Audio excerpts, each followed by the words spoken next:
Saudara-saudara, mari kita lanjutkan lagi pembicaraan kita. Dan pagi ini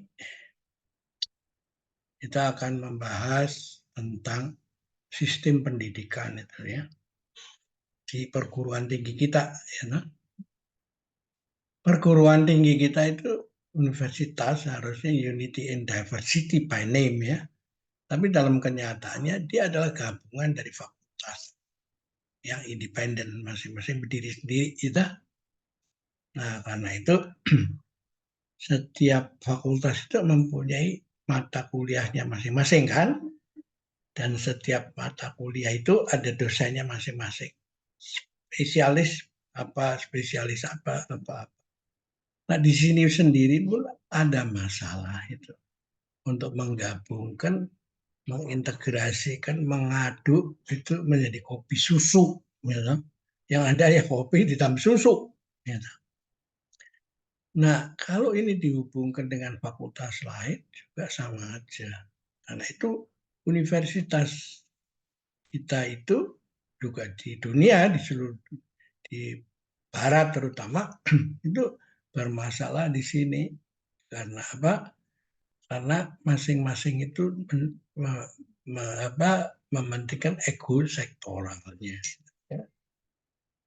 Dan karena itu Jepang mempunyai breakthrough sehingga industri Jepang cepat maju dengan adanya orang bernama Ishikawa yang memperkenalkan diagram tulang ikan, gitu.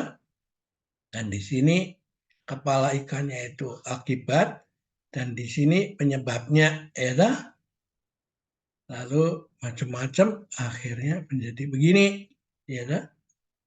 Nah, dengan diketemukannya ilmu pengetahuan alat-alat yang lebih bisa melihat yang semakin lembut, maka akhirnya konsep ini juga harus mengikuti perkembangan alat kan, ya, misalnya mikroskop yang bisa melihat barang berukuran 1/1.000.000 triliun, gitu. Yang sebelumnya 1 triliun, sebenarnya miliar, ya, itu ya ketinggalan ya. Makanya ini juga sangat tergantung daripada alat yang Anda miliki untuk mencek, toh. Jadi ini masih tergantung dari visible connection, ya, melalui kasat mata atau melalui alat, dan alatnya seberapa canggih, toh. Nah, ini tidak bisa menemukan the hidden connection, ya, karena di dalam satu masyarakat itu ada masalah hidden connection. Nah, hidden connection itu adalah apa? Mengapa kupu-kupu serangga datang tanpa diundang dan pergi tanpa pamit?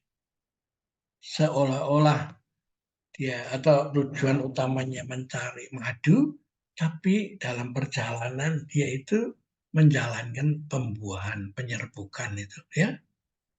Lalu hubungan antara dengan pemanasan global, sehingga kalau terjadi pemanasan global, serangga atau kumbangnya atau ulatnya itu pindah ke tempat yang dingin, sehingga terjadi tidak mismatch, itu terjadi tidak bisa berpadu, loh.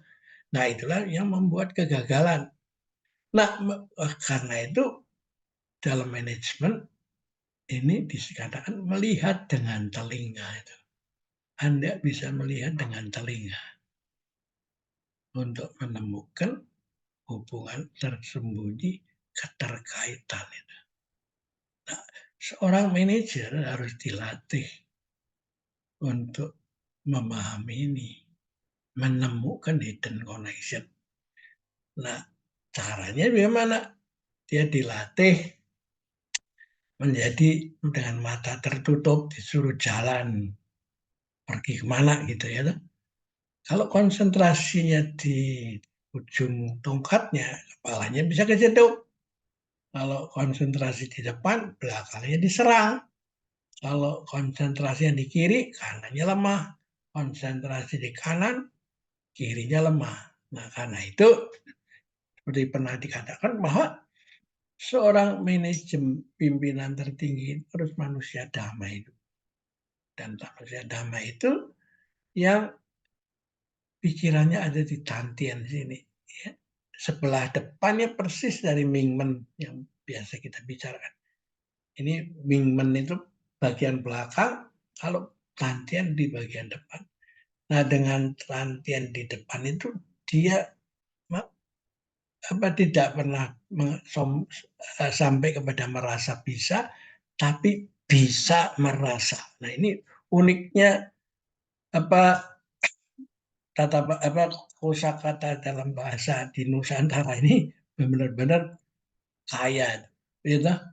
Karena orang kosakata bahasa Barat tidak mengenal itu. Bisa merasa dan merasa bisa itu mereka diajar merasa bisa, tapi mereka tidak dilatih untuk bisa merasa. Kalau mau bisa merasa, dia harus mau nggak mau berkembang ke arah sini, gitu, ya. Jadi ini pentingnya Anda punya pelajaran daripada Tai Chi ini, ya. Kita ulangi lagi di sini, ya. Ya. Nah, kalau kita tidak bisa merasa, maka yang terjadi apa? Meskipun mata kita melek, kuping kita melek, tapi ketika membahas sesuatu masalah, dia itu tetap seperti orang buta memegang gajah ini.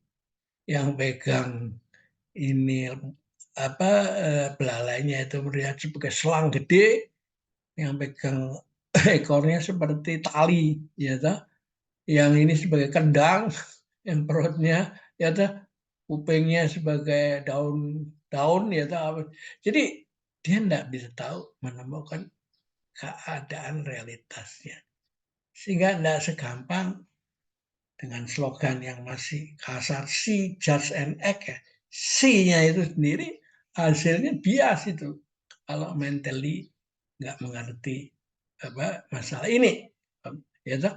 Karena itu memang Tai Chi sebaiknya memang diajarkan di di perguruan tinggi, karena mereka yang akan menjadi pemimpin, kan. Kalau pemimpinnya itu seperti angin, ya, kemanapun dia bertiup, maka rumput pun akan rebah ke sana. Jadi kalau pemimpinnya salah pandangan, ya anak buah itu semua akan keliru, toh. Karena itulah muncul etik bahwa tidak ada anak buah yang salah. Yang ada adalah pemimpin yang salah. Ya, oke.